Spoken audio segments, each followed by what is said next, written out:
Should start this hour with a little bit of breaking news coming to us from the Reuters news agency, who say that a peace proposal has been handed to the United States and Iran to end the US-Israel war on Iran. It's coming, Reuters say, from a source aware of the proposals following talks held by the Pakistani army chief, that is Asim Munir, their field marshal. He says that discussions have been held with the US Vice President J.D. Vance, as well as the Witkoff envoy Steve Witkoff and the Iranian Foreign Minister Abbas Araghchi, who are all aware of these proposals.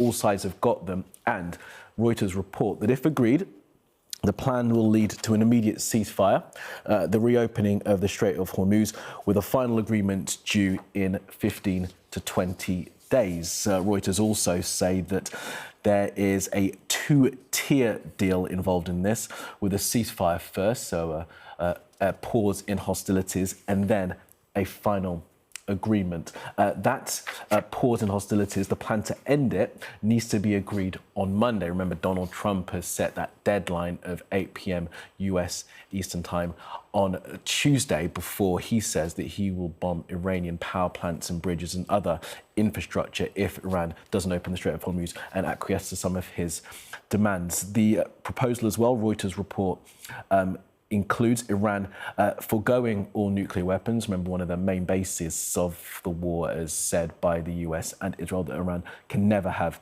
nuclear weapons. Iran will receive relief from sanctions. Remember, Iran has been under heavy sanctions from the United States and other countries for decades. And there will also be the release of frozen assets held by Iran that have been frozen as a part of the attempt to freeze out the Iranian regime from global markets. So that plan, shared with both sides after discussions led by the Pakistanis in Islamabad by Field Marshal Asim Munir, given to the US and Iran, which would bring about a cease of hostilities, a ceasefire, a two-tier agreement with a ceasefire now and then a full peace deal later in 15 to 20 days. But Reuters report it has to be agreed by Monday, ahead of that Trump-enforced deadline on Tuesday.